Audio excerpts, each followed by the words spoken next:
everyone. We can have a look on the concept of demand. Demand in a concept നമുക്ക് പെട്ടെന്നൊന്ന് മനസ്സിലാക്കാം. Demand എന്ന concept Alfred Marshall 1980s ആളുടെ ബുക്കായിട്ടുള്ള principles of ഇക്കണോമിക്സിലാണ് develop ചെയ്തത്. തിയറി ഓഫ് ഡിമാൻഡ് എന്ന് പറയുന്നത് other things remain constant, there is an inverse relation between price and quantity demanded. പ്രൈസിൽ ചേഞ്ച് വരുമ്പോൾ ഡിമാൻഡിൽ വരുന്ന ചേഞ്ചസിനെയാണ് നമ്മൾ ക്വാണ്ടിറ്റി ഡിമാൻഡഡ് എന്ന് പറയുന്നത്. അല്ലാതെ ഇൻകം, ടേസ്റ്റ് പോലുള്ള കാര്യങ്ങൾ ഡിമാൻഡിനെ എഫക്റ്റ് ചെയ്ത് ചേഞ്ച് വരികയാണെങ്കിൽ അതിന് നമ്മൾ ചേഞ്ച് ഇൻ ഡിമാൻഡ് എന്ന് മാത്രമേ പറയുള്ളൂ.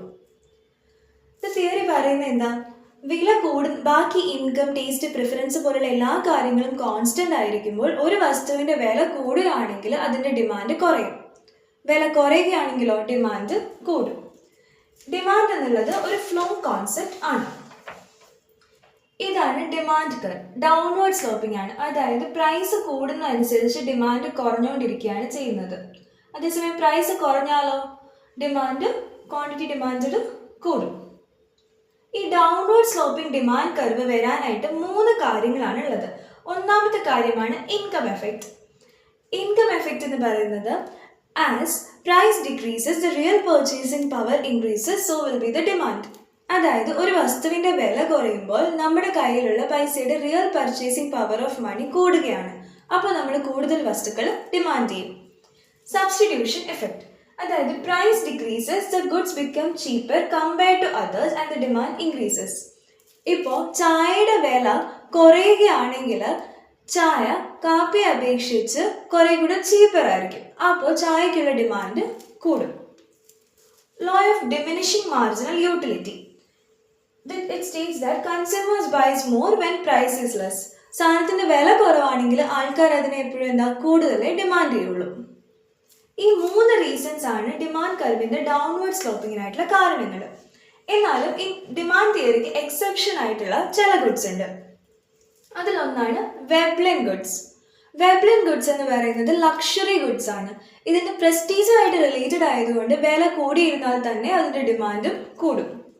Giffen goods. ഗിഫൻ ഗുഡ്സ് എന്ന് പറയുന്നത് ഇൻഫീരിയർ ഗുഡ്സ് ആണ്. എല്ലാ ഇൻഫീരിയർ ഗുഡ്സും ഗിഫൻ ഗുഡ്സ് അല്ല, പക്ഷെ എല്ലാ ഗിഫൻ ഗുഡ്സും ഇൻഫീരിയർ ഗുഡ്സ് ആണ്. ഗിഫൻ ഗുഡ്സ് പ്രൈസ് കൂടുന്ന അനുസരിച്ച് അതിന്റെ ഡിമാൻഡും കൂടും. ഇത് എസെൻഷ്യൽ ഇൻഫീരിയർ ഗുഡ്സ് ആണ്. Band Wagen effect.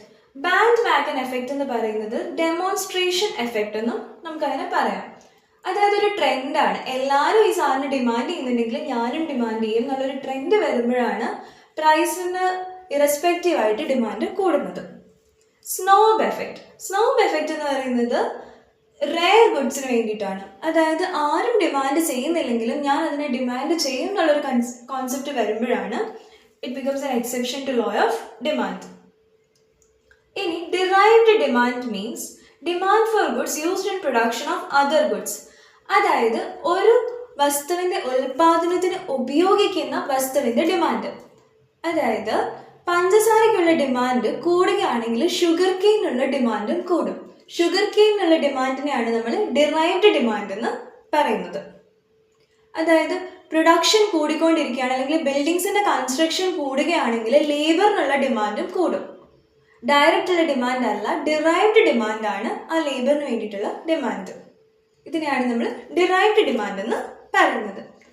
Hope you understand. Thank U.